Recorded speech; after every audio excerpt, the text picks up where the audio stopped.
Hey, and welcome back to my podcast, Marissa. Today we're finishing going over the debut album Taylor Swift, and I also want to talk to you about music that I've produced on my computer for TikToks that I've posted. Sometimes there are TikTok ideas that I have that don't have sounds that match what I want to portray. So I will just create my own sounds using Logic Pro X on my computer and then upload them into TikTok and create my own sounds. I did this recently for two different TikToks, and I have another one in the works right now that I'm planning to post either today or tomorrow. So basically, for the two that I've posted already, it was a Noah Cyrus song and an Olivia Rodrigo song mashed together. So it's Make Me Cry and also Driver's License. And I used it as like a sad song sound on one of my videos. The other one was, what was the other one? Let me look it up because I don't remember.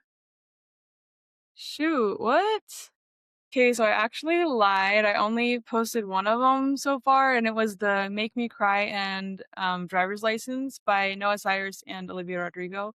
The other one that I'm working on is a Lana Del Rey song, so stay tuned for that.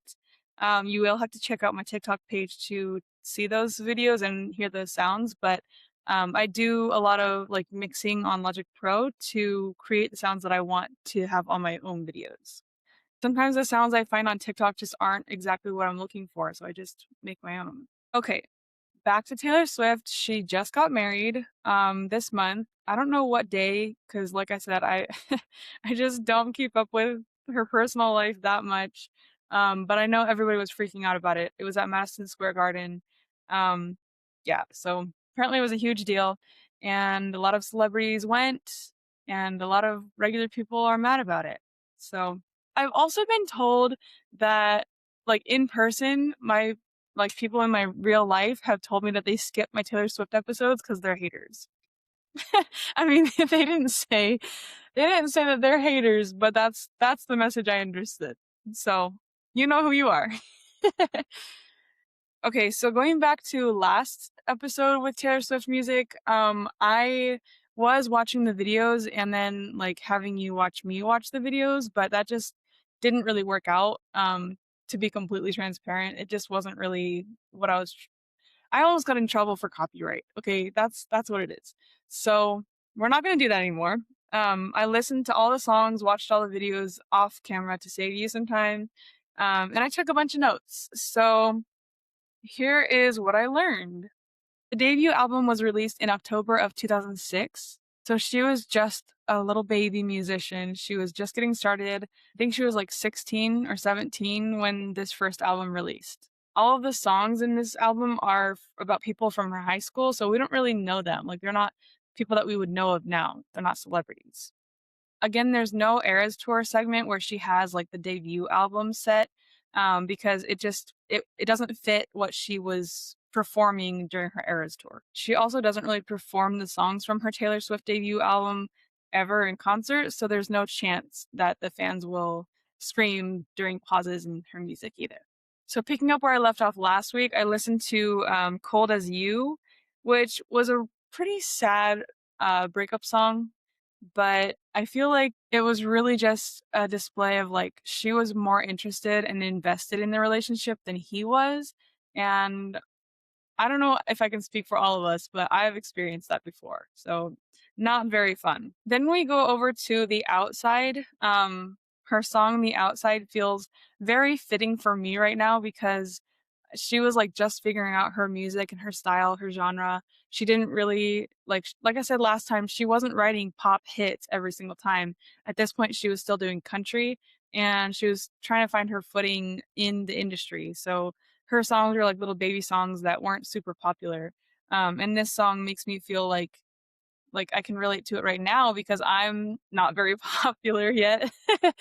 Yet. But I'm just learning, I'm learning my craft and I'm learning how I want to do it and what I want to change and how I want to grow.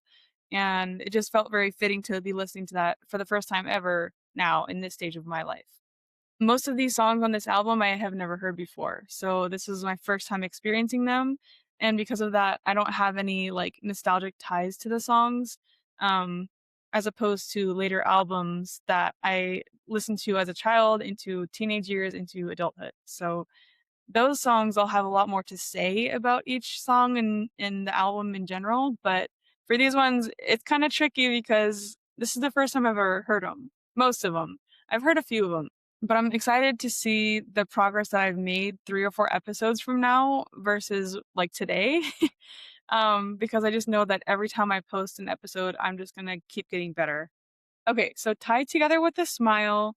All of my sources said that this was a song about a girl in her high school, but I think it was probably actually a song about her and then just girls in general, like growing up and having to just be docile and like keep the peace and just smile and pretend like everything's okay when most of the time it's not, especially as a teenager in high school. Um, yeah, but I think that song is probably about her. With Shoulda Said No, I thought she was talking about Joe Jonas, but at this point, she hadn't even met him yet. So it definitely wasn't. It was just about another high school boy. He should have said no. It's pretty self-explanatory. And then Mary's song is so cute. I love this one. I feel like I could relate to it a little bit because when I was like 12, we moved to the house that I like stayed in until I graduated high school. And there was this other boy that was like, he was part of my family's community thing. And I felt, nobody ever said it to me directly, but I felt like everybody was pining for us two to get together. And then like I liked him, but he didn't like me. And then he liked me and I despised him, according to my last journal episode. um, but yeah, it never matched up and it's fine. Like we're both living our lives now. We're still, I mean, we're like distant friends, but yeah, I mean, everything ended on good terms. We just went separate ways. But in this song, Mary's song, I would have loved it. I would have loved hearing that song as a preteen, as a teenager, because I would have felt like, oh yeah, that's me. But it's really cute because like their parents in the song were pining for them to be like lovers when they grow up, but then they actually do become lovers. Like they date in teenage years and then they get married and then they grow old together. And it's like, it's such a cute little story. Um, and I remember listening to a lot of country music when I was younger, and I really loved Carrie Underwood because she told really detailed stories that it wasn't her life, but it felt so real that it could have been.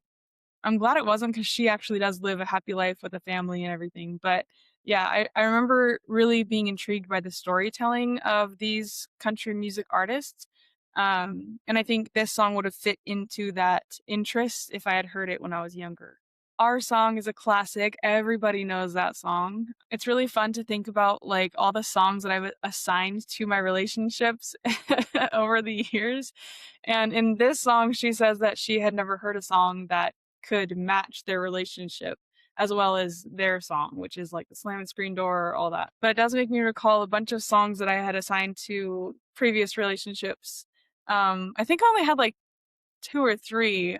I know one of them was The Wanted. It was Lightning by The Wanted, which is a super, super old song. I remember that was like when I was 15 or 16.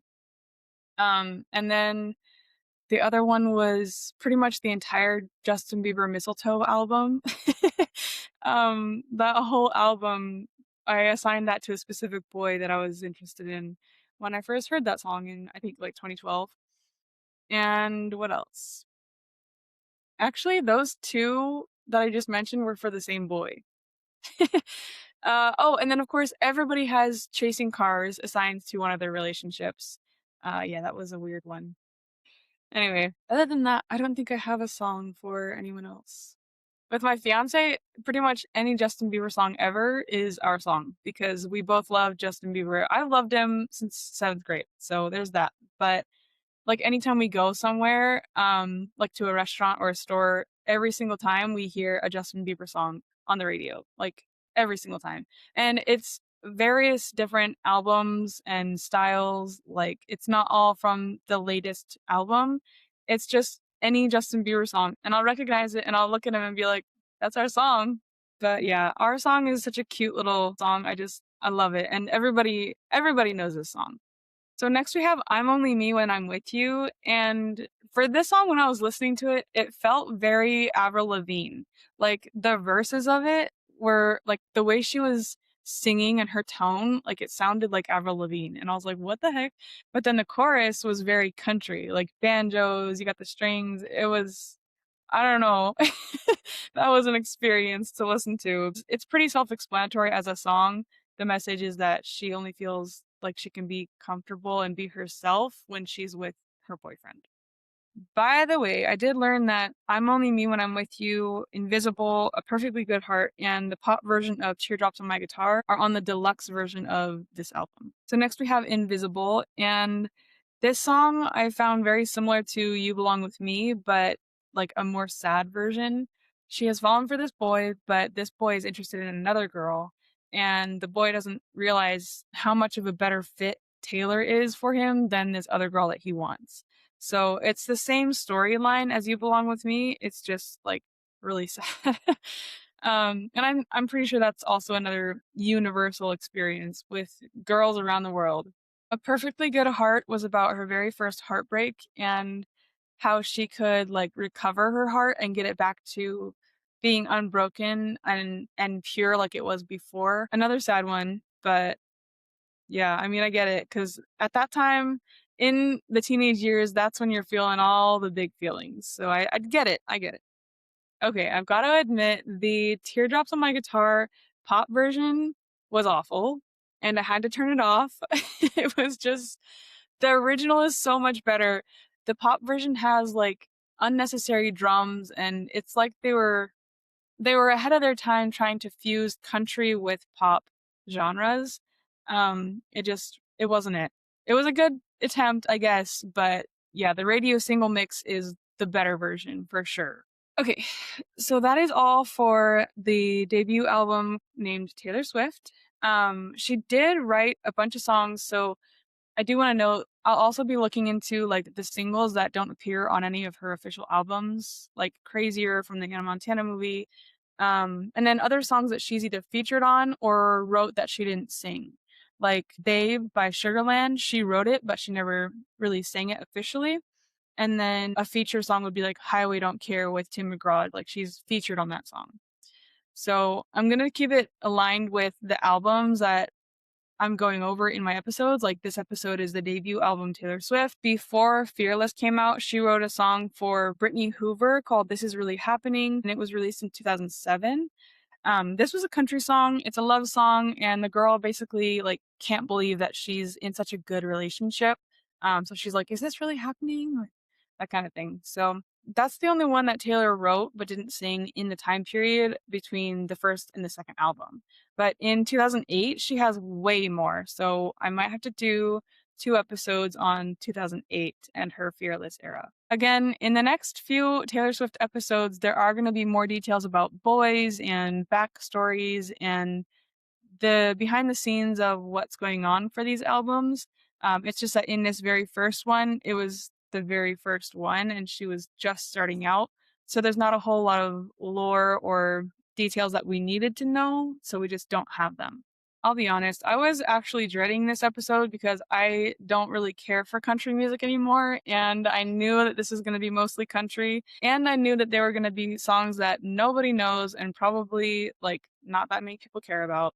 So I wasn't as passionate about this one. So I've been procrastinating even filming this today. But I'm glad it's done because now I can move on to Fearless for next time and get into the details of what the story is behind the scenes. If you want to check out my TikToks that have the sounds that I've created, head over to my TikTok page. I will link it in the description below, and I will see you next week.